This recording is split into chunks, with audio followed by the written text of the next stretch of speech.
I now call on Stuart Stevenson to speak to remove Amendment 3674.3. Minister, you have 6 minutes. Thank you very much, Presiding Officer. And let me just start by apologising, Mr Rumbles, for the intemperate word I used when he misrepresented in the gross way that he did in a sedentary comment the relationship between Minister and Transport Scotland. But it was intemperate, and I apologise. Presiding Officer, the Government rejects the motion in the name of Alison McInnes. Aberdeen Crossrail as a project does indeed have a long history. I am well aware of the support that has been shown for the project, and that in part is why we are progressing the development of cross-Aberdeen services. Our approach is incremental, building patronage to strengthen the case for later investment, delivering value for money, protecting other projects across Scotland. And indeed, our amendment does not delete Crossrail from any substantive motion that may be passed at 5 o'clock. The SDPR supports the delivery of sustainable economic growth and concluded that interventions between Aberdeen and Inverness and from Aberdeen to the Central Belt would contribute to achieving our purpose. Our proposed enhancements will deliver reduced journey times north and south of Aberdeen up to 20 minutes. New journey opportunities, improve accessibility to the Dice area and beyond to Inverurie, increased frequency by providing express services between Aberdeen and the Central Belt, provide 2 trains every hour between Nairn and Inverness. These interventions make rail a genuine and attractive alternative to the car. In addition to enhancing passenger services, the enhancements will also improve freight services by improving infrastructure to allow the operation of longer freight trains. Together, delivery of these outcomes will help achieve this Government's purpose of sustainable economic growth for the whole of Scotland. Indeed, Nestrans expressed its support for the proposed interventions at a meeting I attended earlier this year, particularly since the proposals will deliver early many of the benefits of the Aberdeen Crossrail proposal and at better value to the taxpayer.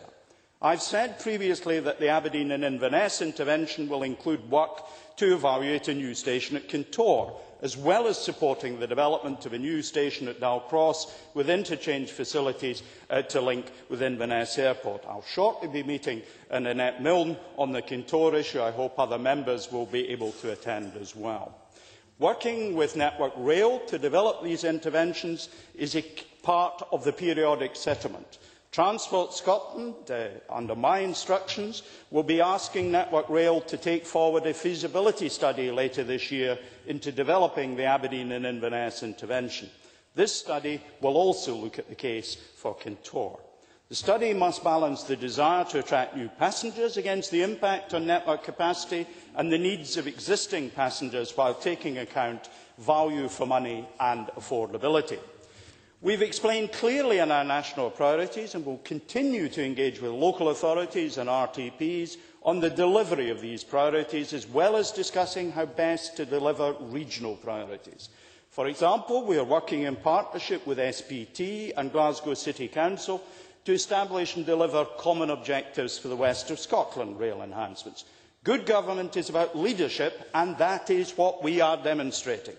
The construction of a new station at Laurencekirk, started by the previous administration, delivered by this one, will see a further station shortly, linking commuters to key economic centres. I don't have time. The December... Well, very briefly... The Minister must really not mislead Parliament. Laurencekirk Station is 14 miles south of Stonehaven. It has never been part of the Aberdeen Crossrail project, and we mustn't pretend it is. Minister. I really don't think, Presiding Officer, that was appropriate in congratulating the previous administration for progressing it and saying we are delivering it.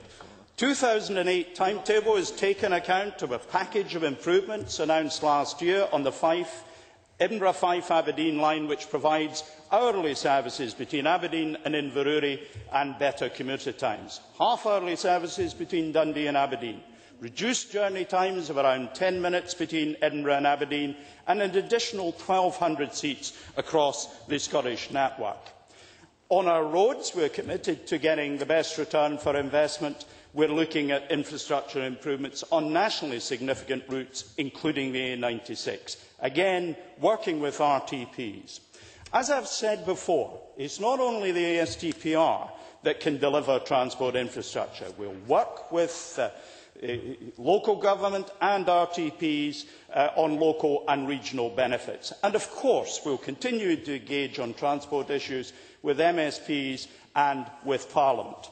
I say once again, as I've said before, the fourth crossing remains our strategic priority on roads. It will dominate our spending till it's opened. An economic link that must be maintained.